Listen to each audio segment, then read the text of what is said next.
Nesse episódio, a gente vai aprender a olhar para o nosso mercado, para o nosso cenário e pensar em diferenciais. Vamos lá? Michael Porter é uma referência dos estudos de estratégia empresarial e de marketing. E a gente traz dele essa ferramenta chamada 5 Forças de Porter. Ele trouxe isso pra gente aprender a olhar para o nosso mercado e entender como que a gente está posicionado, o que a gente precisa fazer para sair da vala comum, né? Sair do meio comum e começar realmente a se diferenciar e ser escolhido, ser comprado e não tentar vender. Então agora a gente vai começar a fazer a análise dessa ferramenta. Então vamos lá. Como é entrar no seu mercado? Como é, pensando no seu objetivo, onde você quer estar? Como é entrar nesse mercado? Existem barreiras de entrada? Você precisa ter certificações específicas para entrar no mercado? Quais os conhecimentos necessários? Então vamos imaginar aqui, por exemplo, quais são as barreiras, né? Idiomas, fluência, domínio de outros idiomas, certificações, formação acadêmica, experiência prévia.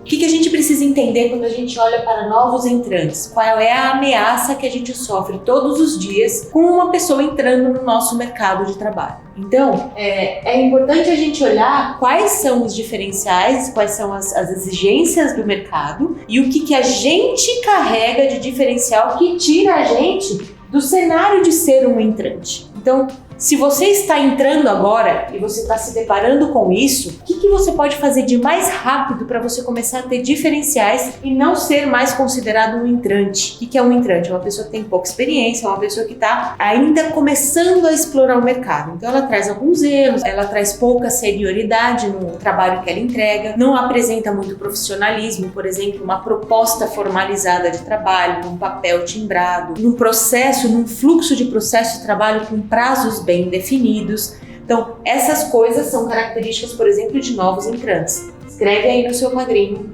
quais são as barreiras de entrada da sua área de trabalho, se você está enfrentando alguma dessas barreiras nesse momento e quais são as ações necessárias para que você construa um muro em volta de você, ou seja, você seja um especialista e um novo entrante não te atrapalhe, e para que você consiga passar por essa fase aí de entrada que eventualmente você pode estar passando.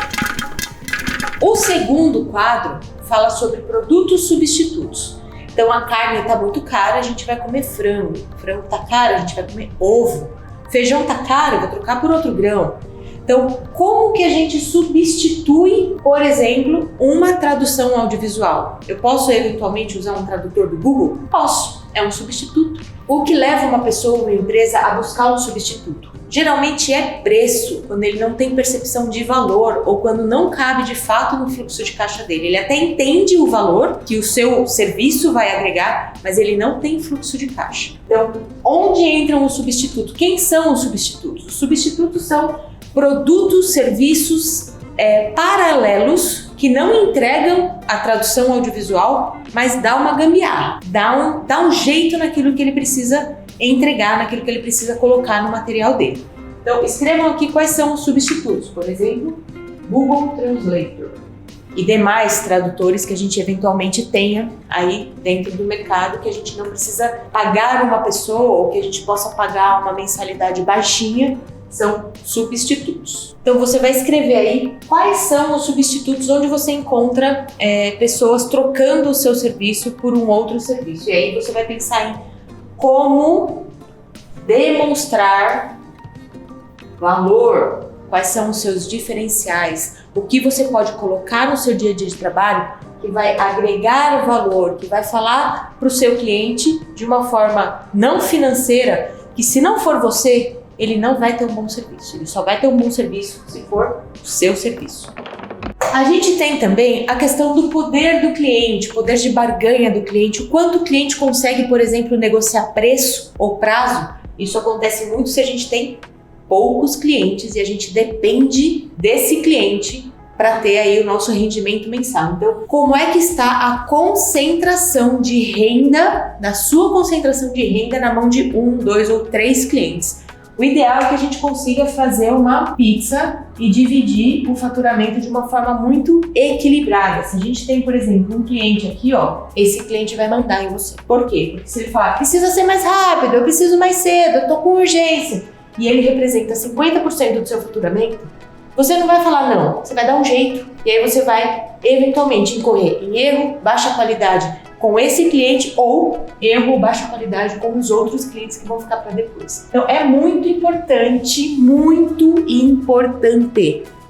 a gente ter consciência, percepção do poder do cliente dentro da nossa empresa. Se a gente estiver na mão de um cliente,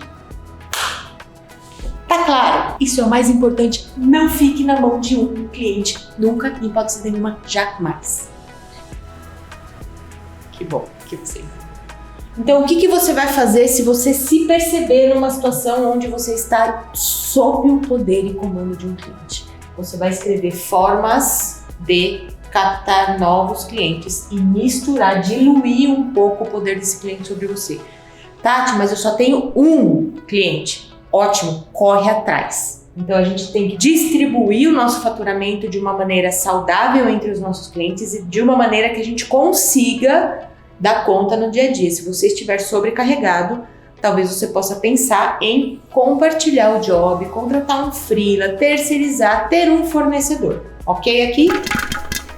E aí, então, a gente entra no poder do fornecedor. Então, eu preciso ter uma pessoa na minha equipe, um terceiro, ou eu subcontrato uma empresa que vai me prestar um serviço para que eu consiga atender o meu cliente. E aí, o seu fornecedor, essa pessoa que você acabou de contratar, está assim, ó.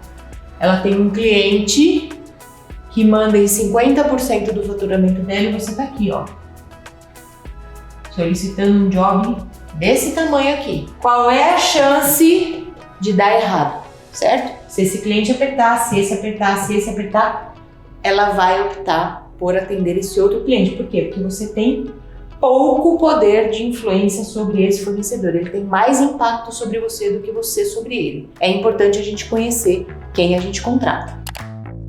Olá, Academouser!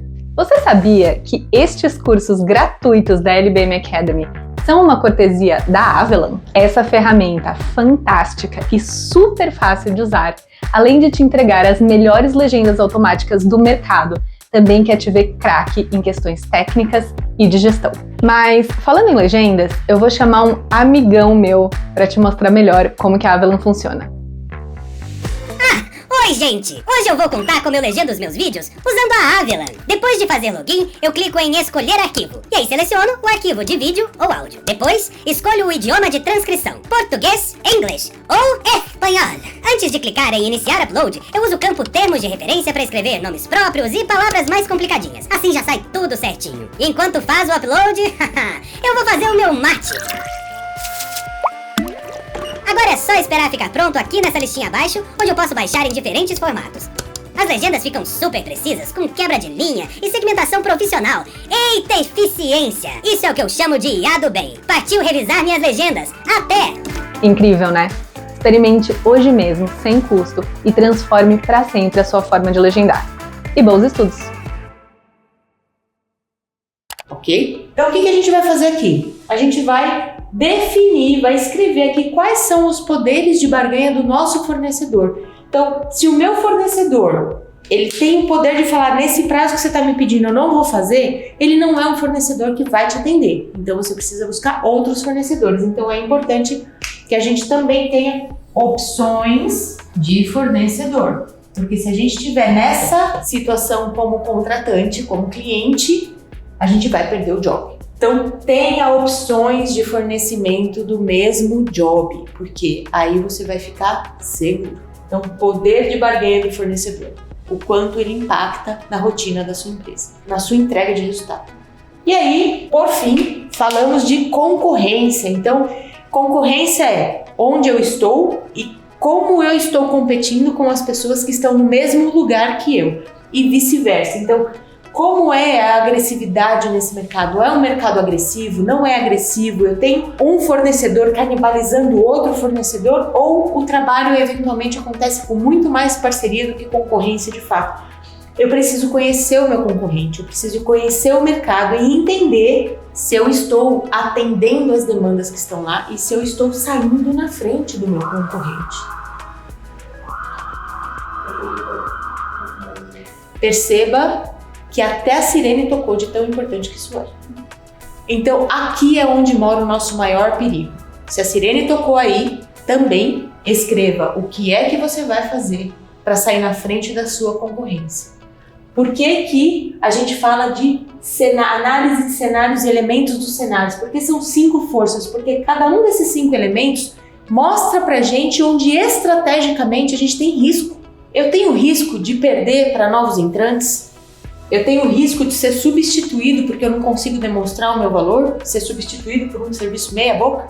Meu cliente está mandando em mim? Fazendo com que eu entre em risco com outros clientes? O meu fornecedor está me colocando em risco ou está tudo bem? E a concorrência? Como é que é? Então é plano de ação, pequeno plano de ação, para cada um desses elementos, para que você saia na frente, entregue diferenciais e não seja atingido por nenhum desses 5 elementos. Força aí e vamos lá!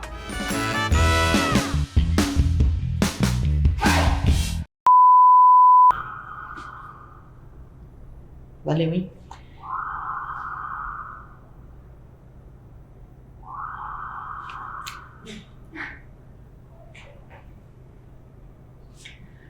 O meu fornecedor está me colocando em risco ou está tudo bem? Para que você saia na frente, entregue diferenciais. Ai, meu Deus.